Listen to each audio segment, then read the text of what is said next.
He hasn't announced he's running for a second term yet, but President Biden is expected to do so this Tuesday. If a rematch with his predecessor comes to fruition, polls show most voters will not be thrilled, which leaves an opening for a growing group of challengers. Caroline Shively reports from Washington.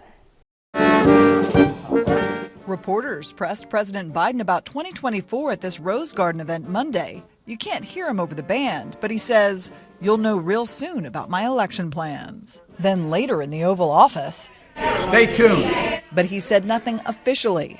Word is he'll announce on Tuesday. I think the Democratic Party is fairly fired up for this president to run for re-election. I think the fact that Trump is running and that Trump is doing so well is the glue that's holding lots of factions of the Democratic Party behind Joe Biden.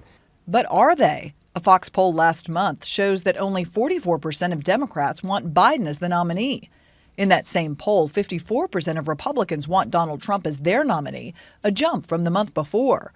Less than half of that number want Florida Governor Ron DeSantis, with the rest of the field trailing in the single digits. We can duke it out for the primary nomination, but we need to remember we're against the Democrats when it comes to November. What America does not want is another repeat of 2020, where we have Joe Biden and Donald Trump running against each other. That's reflected in the polls, certainly on the Democrat side. And so we don't want to repeat that. It takes alternatives.